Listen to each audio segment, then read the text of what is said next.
The town of Maplewood was quiet, peaceful. The kind of place where nothing much happened. Kids rode bikes on sidewalks, parents chatted over backyard fences. Life was predictable, safe. At Maplewood Middle School, the rhythm was familiar. Lockers clanged, bells shrieked. Teenagers navigated the hallways with a mix of awkwardness and swagger.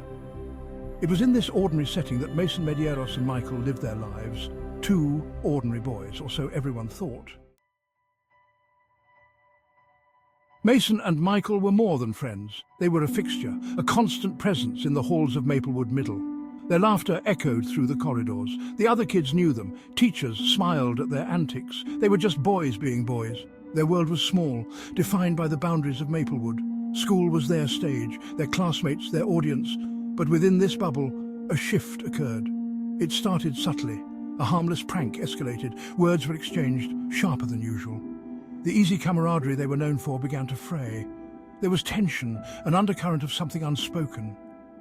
Looking back, some would say they saw signs, a change in their demeanour, a darkness creeping into their interactions. But in the whirlwind of middle school, these signs were easily missed, dismissed as typical teenage angst. No one could have predicted what was to come. October 26th dawned like any other autumn day. The air was crisp, and the leaves crunched underfoot, painting a picturesque scene of tranquility. At Maplewood Middle, students shuffled to their lockers, their chatter filling the hallways with the usual morning buzz. The usual morning chaos reigned supreme, but on this day, something was different, something unsettling. A palpable tension hung in the air, almost as if the walls themselves could sense the unease. It started with whispers, rumours of a fight brewing between two of the most talked-about students. Mason and Michael's names were on everyone's lips, their rivalry well known and often the subject of gossip. The whispers grew louder, spreading through the hallways like wildfire, igniting curiosity and fear.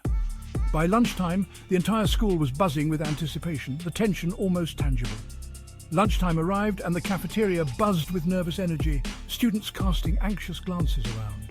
All eyes were on Mason and Michael's usual table, the epicenter of the brewing storm. They sat in silence, a stark contrast to their usual boisterous selves, the tension between them almost visible. Then it happened. A seemingly innocuous comment, a spark in the powder keg, a shove, and suddenly the cafeteria erupted into chaos. Fists flew, and the room descended into chaos, the noise deafening. Teachers struggled to intervene, but the fight quickly spiraled out of control, their efforts seemingly in vain. It was over before anyone could fully comprehend what was happening, leaving a stunned silence in its wake. The cafeteria fell silent. The air was thick with shock and disbelief. Then the whispers started. Everyone had seen it. Everyone had their own version of the story. The witnesses, students and teachers alike, struggled to make sense of what they had just witnessed. Their accounts, fragmented and emotional, painted a picture of chaos and confusion. It happened so fast. 1 minute they were arguing and the next, Mason was on the floor. I saw Michael kick him. He just kept kicking him, even after Mason stopped moving. It was awful. Just awful. I've never seen anything like it. The witnesses' words, jumbled and raw, only amplified the sense of horror that had gripped Maplewood Middle. The ambulance arrived within minutes, sirens wailing. It tore through the quiet suburban streets, a stark reminder of the violence that had just erupted in their midst. Mason was rushed to the hospital, but it was too late. The boy who had once filled the hallways with laughter was gone. The fight, a culmination of escalating tensions and unspoken anger, had crossed a line that could never be uncrossed. The news of Mason's death spread through Maplewood like wildfire. The community, once a haven of peace and predictability, was now shrouded in grief and disbelief. Parents hugged their children a little tighter. Neighbours whispered in hushed tones. The unthinkable had happened.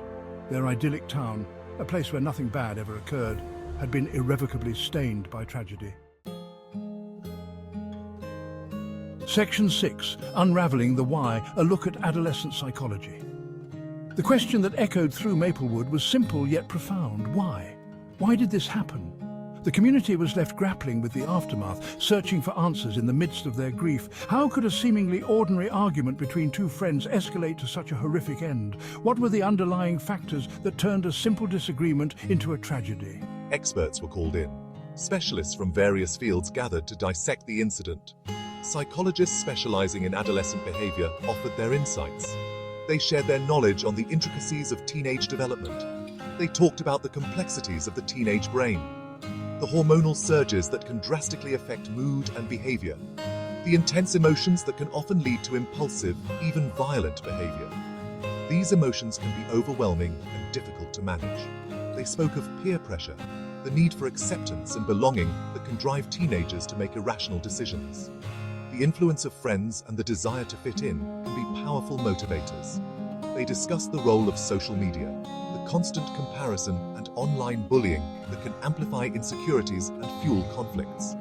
The digital world can be a harsh and unforgiving place for adolescents.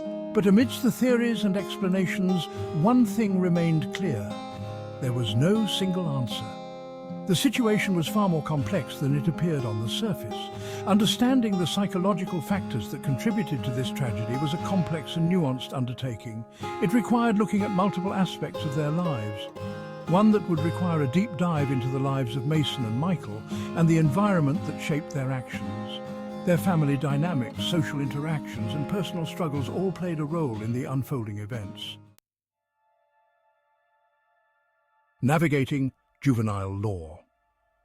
The legal proceedings began almost immediately, thrusting everyone involved into a whirlwind of legal jargon and emotional turmoil.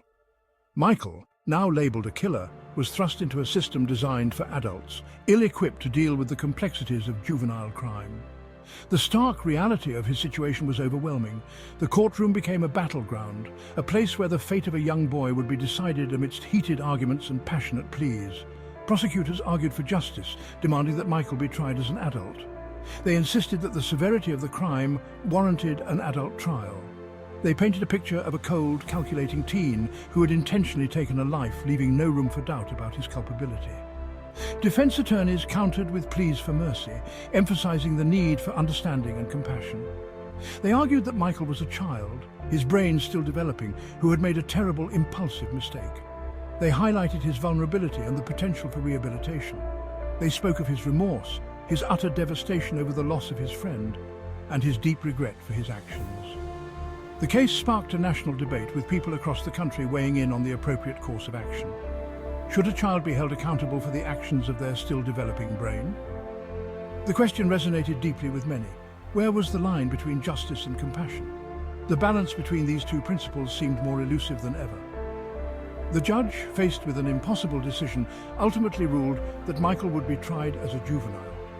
The weight of this decision was palpable in the courtroom. He was sentenced to 5 years in a juvenile detention center, a sentence that felt both too lenient and too harsh, leaving everyone to ponder the true meaning of justice and mercy. Section 8. Scars and Healing, a Community in Repair. The trial may have ended, but the healing process was just beginning. Maplewood was a community fractured. Parents grappled with grief and anger. Students struggled to comprehend the violence that had shattered their school. The town that was once a symbol of safety and innocence now bore the invisible scars of trauma. Slowly, tentatively, Maplewood began to heal. Support groups were formed. Grief counsellors were brought in. Parents, teachers, and community leaders came together, determined to prevent such a tragedy from ever happening again. They organised workshops on conflict resolution, bullying prevention, and mental health awareness. They created safe spaces for students to talk about their experiences and emotions. The healing was slow, painful, and incomplete. But with each act of kindness, each conversation, Maplewood began to piece itself back together. Section 9. Preventing the Unthinkable. Lessons in the Aftermath. The tragedy at Maplewood Middle School left an indelible mark on all who were touched by it. It served as a harsh reminder of the fragility of life, the devastating consequences of unchecked anger and violence. But amidst the grief and despair, there were glimmers of hope. The community's commitment to healing, their determination to learn from this tragedy, offered a glimmer of hope. The tragedy sparked a national conversation about the importance of mental health resources for young people, the need for early intervention programs, and the crucial role of parents, educators, and communities in fostering a culture of empathy and respect. The lessons learned from Maplewood's pain had the potential to create a safer, more compassionate world for all children. A world where violence was not the answer, and where every child felt seen, heard, and valued.